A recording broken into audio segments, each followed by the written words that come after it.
Hello everyone, I'm here to do a review of Apeirogon by Colum McCann. This was longlisted for the Booker this year, and it's basically the story of these two families, one from Israel, one from Palestine, that both lost daughters to the conflict, and it's a bit about their lives before and after they lost their loved ones. Especially for the fathers of the family, but we also see the brothers and especially the mom of the Israeli side. And this is based on actual people. These people existed, and the author interviewed them to write this book. So that is quite cool. I know there has been some talk about if this is appropriation. I didn't feel like it was. I obviously I'm not the right person to say if it was or not, but I didn't feel like that. However, I also have heard like, well, if it was not for Colum McCann, we will not be hearing this story. And I think that's also a misrepresentation. I think that's underestimating the readers. I know that personally I knew a lot of things already about Palestine and Israel, and none of the things that the book said surprised me, even though I didn't know the details and I wanted to know the details and the power of these stories. But I did know the general gist of what was happening there, and I did not know who Colum McCann was. So yeah, I would have been much more excited if you told me there is a book about Israel and Palestine, go read it, then there is a new book from Colum McCann, because I didn't know who he was. So yeah, but yeah, with the controversy aside, what did I think about this book? I think that there were some very powerful parts. The book is divided in very short chapters, and it goes from 1 to 500, and then there is chapter 1001, and then it goes back to 500 to 1. So it has like asymmetrical structure, and also in some ways in the topics that it touches in each chapter. And I thought that the middle part, so especially the 500 chapter, both of them, I thought it was really, really powerful and really, really nice. And I think that everyone should read that part, at least those two chapters. But I also found that this book went into so many tangents, all the time. And that's, I know that for some people worked, and it was trying to be very poetic and very meta, and I know that some people love that. Personally, it just took me out of the story. There is pages and pages about birds, like ornithology book. There is trivia bits of information about different peoples in history that barely had any relation with the story. There was Wikipedia articles almost about the invention of different weapons, some of which were used in the conflict, some of which were not.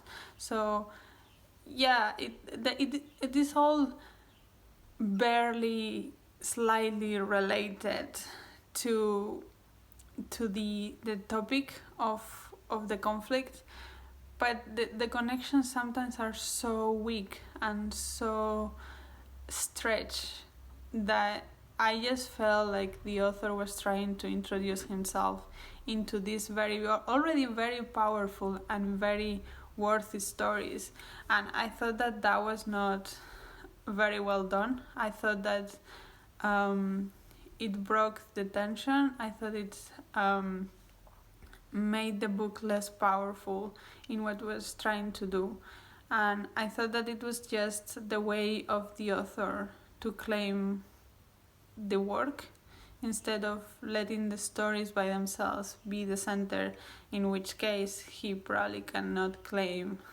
that this book is is his, because then it's just the stories of those people, and then it's a non-fiction work of these people and their stories.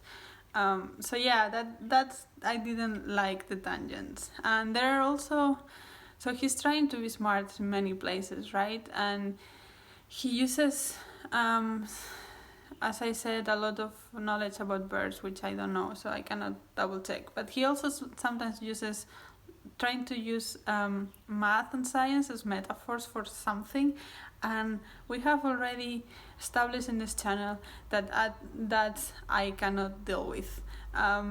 Math and science are beautiful, and if you are going to put them in your book, you should understand them before you put them in your book.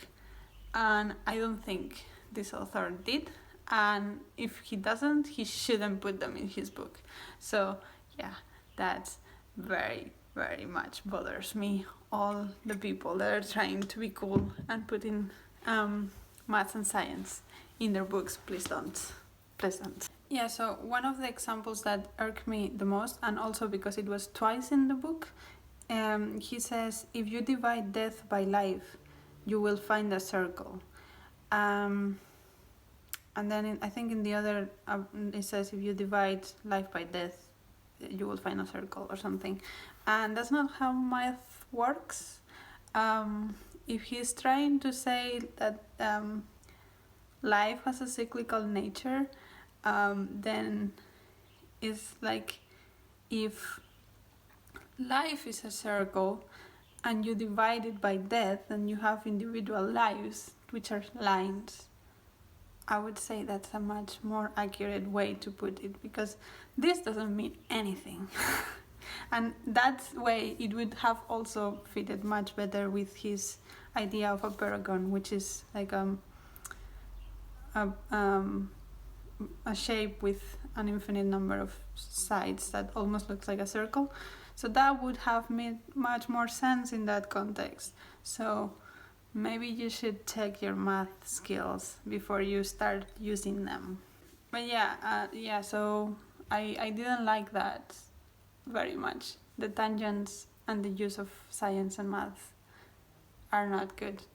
But like the parts that he actually focuses on the Palestinians and the Israelis and the conflict and the thoughts of these two people are really powerful, because actually these two people are people that have decided that after, well, sometimes before, but even though they have lost daughters to the conflict, they have decided in themselves that that's not the way they want things to be, and instead of seeking revenge, they are seeking peace.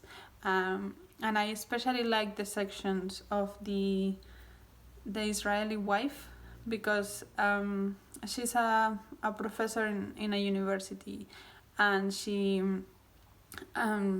wrote some strong articles against the Israeli government, and now she's not very welcome in many Israeli circles, because she's supposed to be a traitor just for saying the truth.